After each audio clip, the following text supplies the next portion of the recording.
வணக்கம் எல்லாருக்கும். நாளைக்கு பிறகு அடுத்த வீடியோ. ஏன்னா எனக்கு கொஞ்சம் வேலையை போச்சு, அதனால் நம்ம இன்னைக்கு பார்க்க போகிற புத்தகம் காதலின் பின்கதவு. எழுதியவர் பழனி பாரதி. இதுக்கு கவிக்கோ அப்துல் ரஹ்மான் அணிந்துரை எழுதிக்காரு. அதில் எனக்கு பிடிச்ச சில லைன்ஸ் இருக்கு, அதையும் வாசித்து காட்டுகிறேன். காதல் ஒரு விசித்திரமான களவு. இங்கே மனிதர்கள் களவாடப்படுவதற்கு விரும்புகிறார்கள். ஸோ காதலை களவுன்னு சொன்னது எனக்கு பிடிச்சிருந்துச்சு.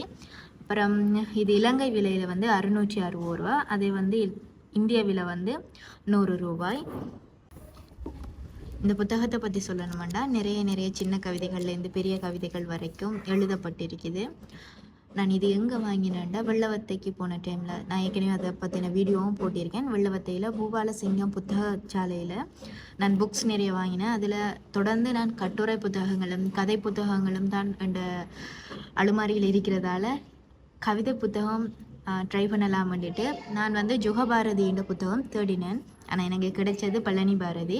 அவரோட நிறைய கவிதை புத்தகங்கள் வந்து அங்கே அடுக்கப்பட்டிருந்துச்சு. அதில் நானும் சீனியர் அக்காவும் சேர்ந்து செலக்ட் பண்ணினது தான் இந்த காதலின் பின்கதவு. நான் ஆரம்பத்தில் நினைச்சேன் இந்த காதலின் பின்கதவுன்றக்குள்ள சரி காதலை பற்றினதாக இருக்கும்.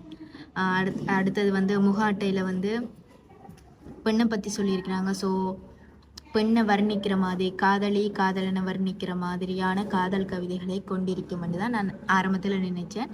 ஆனால் எப்படி சொல்கிறது, அப்படியான கவிதைகளும் இருந்துச்சு. அதே நேரத்தில் வந்து அதுக்கு அப்பாற்பட்டு நிறைய கவிதைகள், நிறைய கண்ணோட்டத்திலான கவிதைகள் வந்து இங்கே எழுதப்பட்டிருக்குது. இது பார்க்குறதுக்கு சின்ன புத்தகம் மாதிரி இருக்கும், ஆனால் நிறைய விஷயங்களை வந்து இது தொட்டுட்டு வரும். ஏன்னா நான் வந்து இதில் நிறைய மார்க் பண்ணிக்கேன், அதிலே தெரியும். ஏதாவது கடைசி ஒரு பக்கமாவது அதில் மார்க் பண்ண பட்டிக்கும். ஒரு கவிதை எடுத்தோம்னா நம்மளுக்கு அந்த கவிதையில் பெரும்பாலுமே சில வரிகள் இல்லாட்டி அப்படி பிடிக்கும். இதில் எல்லா கவிதைகளுமே எனக்கு சில வரிகள் பிடிச்சிருக்கும், இல்லாட்டி சில பந்திகள் பிடிச்சிருக்கும், அப்படி இல்லாட்டி அந்த முழு கவிதையுமே எனக்கு பிடிச்சிருக்கு. இதில் கூறப்படுற கவிதைகள்ற கண்ணோட்டங்கள் இல்லாட்டி அதை வாசிக்கக்குள்ள நம்மளுக்கு எப்படி தோணுமாட்டா, இது பழனி பாரதியின் சுய அனுபவமாக இருக்கும், இல்லாட்டி எண்ணங்களாக இருக்கும், அப்படித்தான் எனக்கு தோணிச்சு. இதில் நிறைய ஜேர்னல்ஸில் இருந்துச்சு. இப்போ உதாரணத்துக்கு வந்து ஒரு காதலனா காதலியை பற்றி அவர் என்ன நினைக்காருன்றது, ஒரு கணவனா மனைவியை பற்றி என்ன நினைக்காருன்றது, தன்னோட மகளை பற்றி என்ன நினைக்காரு, இயற்கையை பற்றி அவர் கண்ணோட்டம் என்ன, மரங்களை பற்றி அவர் என்ன நினைக்கிறாரு, அது சார்ந்து ஒரு 3வது மனுஷியாக இருக்கிற பெண் அனுபவிக்கிற அந்த நிழல்கள் பற்றி அவளை பற்றின. இப்போ இந்த முன் அட்டையில் பார்த்தோம்னா ஒரு பெண்ணோட வெளிச்சத்தின் பக்குவம் இருக்குது, இருட்டான பக்குவம் இருக்குது. அதே மாதிரி தான் இந்த கவிதைகளில் இருட்டான பக்கங்களையும் பற்றி சொல்லியிருக்காரு, வெளிச்சமான பகுதிகளையும் பற்றி சொல்லியிருக்கிறாரு. அது வாசிக்கக்குள்ளாட ஆமாம் அப்படின்ட்டு இருக்கும். சரி, அதில் பிடிச்ச விஷயங்களை நான் அவங்களுக்கு சொல்லணுமன்றதுக்காக ஏற்கனவே இப்படி மார்க் பண்ணி வச்சிருக்கிறேன். பட் இருந்தாலும் குறிப்பிட்ட விஷயங்களை காட்டணுமன்றதுக்காக இப்படி செஞ்சு வச்சிருக்கிறேன். இதுக்கான விஷயம் இன்னும் வாங்கணும். அடுத்த புக் ஃபேரில் இப்படி வாங்கிடுவேன், இல்லாட்டி எங்கேயாவது போன நேரத்தில் வாங்கிடுவேன்ட்டு நினைக்கிறேன். இதில் எனக்கு பிடிச்ச கவிதைகளை நான் வாசித்து காட்டுறேன், இல்லாட்டி கவிதை வரிகளை வாசித்து காட்டுறேன். அதையும் தாண்டி இதில் என்ன டச் பண்ணின கவிதைகளை வந்து நான் இன்ஸ்டாகிராமில் போஸ்ட் பண்ணுவேன். இது எல்லாத்தையும் நீங்கள் பார்த்துட்டு உங்களுக்கு பிடிச்சிருந்தா வாசித்து பாருங்கள், கண்டிப்பாக வாசித்து பாருங்கள். இது இவ்வளோ வந்து 2 ரிவ்யூ ஆയിരിக்கும். எனக்கு பிடிச்சது இப்போதைக்கு நான் உங்களுக்கு வாசித்து காட்டுறேன். எனக்கு இதில் முதல் கவிதையே பிடிச்சிருந்துச்சுன்னு சொல்லலாம், பட் நான் அதை நோட் பண்ணலை. பட் இருந்தாலும் எனக்கு பிடிச்சிருந்துச்சு. தண்டவாளத்தில் தலை சாய்த்து பூத்திருக்கும் ஒற்றை பூ என் காதல், நீ நடந்து வருகிறாயா, ரயிலில் வருகிறாயா. ஒரு கவிதையெல்லாம் வாசிக்கக்குள்ள அவ்வளோலாம் கஷ்டமாக இருக்காது. எப்படி சொல்கிறது, ஈஸியாக தான் நம்மளுக்கு இந்த இளம் சமுதாயத்துக்கு இந்த தமிழ் எல்லாம் எடுக்காதவங்க ஈஸியாக புரிகிற மாதிரி தான் இந்த கவிதைகள் எல்லாமே இருக்கும். அடுத்தது வந்து கடும் நவீனம் என்று சொல்ல முடியாது, பட் இருந்தாலும் புரிகிற அளவுக்கு இருக்கும், அது நல்லா இருக்கும். அடுத்தது மலைக்குரல் என்ற தலைப்புகளில் இருக்கிற கவிதையில் வந்து இது வந்து காதலன் காதலியை பற்றி ஏக்கமாக எழுதின ஒரு கவிதை என்று எடுத்துக்கொள்ளலாம். இன்று நீ இல்லாமல் விட்டு விடாமல் பொழியும் இந்த மலையில் ஒரு மண்குடிசை வாசியாக மருகி கொண்டிருக்கிறது காதல். வெள்ள பிரதேசத்தை ஹெலிகாப்டரில் பார்வையிடும் பிரதமர் மாதிரி கண்ணாடி ஜன்னலுக்கு பின்னால் இருந்தாவது கை நீட்டி தொடு இந்த மலையை. அந்த மழை டைமில் அந்த காதலி நார்மலாக அந்த மலையை ரசிப்பாவோ, அந்த டைமில் காதலி இல்லாத அந்த காதலன் வந்து மிஸ் பண்ணுறதா இந்த கவிதை இருக்கும்.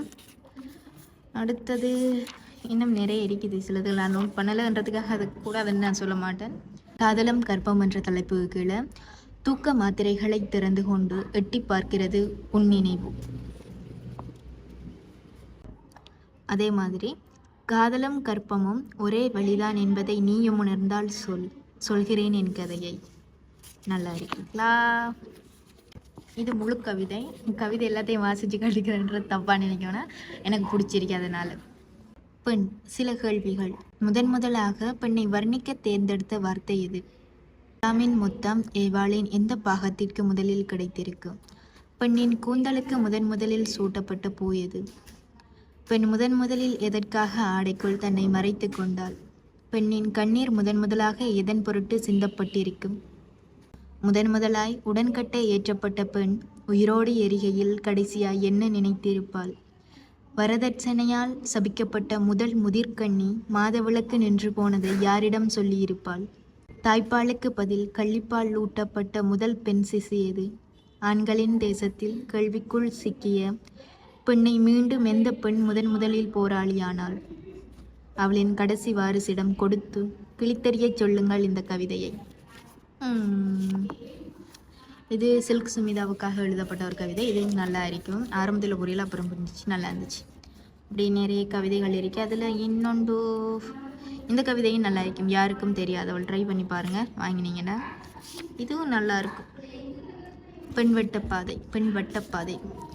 புரிந்தும் புரியாதது மாதிரி, புரியாமல் புரிந்தது மாதிரி வாழ்ந்து கொண்டிருக்கிறோம் நம்மளோட வாழ்க்கை. செடிமகள், இதுவும் நல்லா இருக்கும். செடிமகளை பற்றி இது ஃபுல்லாக சொல்லியிருப்பாங்க. அடுத்தது இந்த லாஸ்ட் லைன் எனக்கு பிடிச்சிருந்துச்சு. செடியை வளர்ப்பது சுலபமாக இருக்கிறது, பூக்களை பத்திரப்படுத்துவதுதான் எப்படி என்று தெரியவில்லை. நல்லா இருக்குதுல்ல?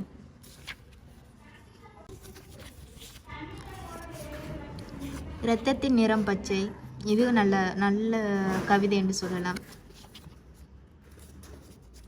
அடுத்தது நெய்தல் காட்சி. இதில் கடலை ஜன்னலில் நின்று ரசிப்பதற்கும் கரையில் வந்து பார்ப்பதற்கும் நிரம்ப வித்தியாசம். உண்மைதானே? பிளாஸ்டிக் கவிதை.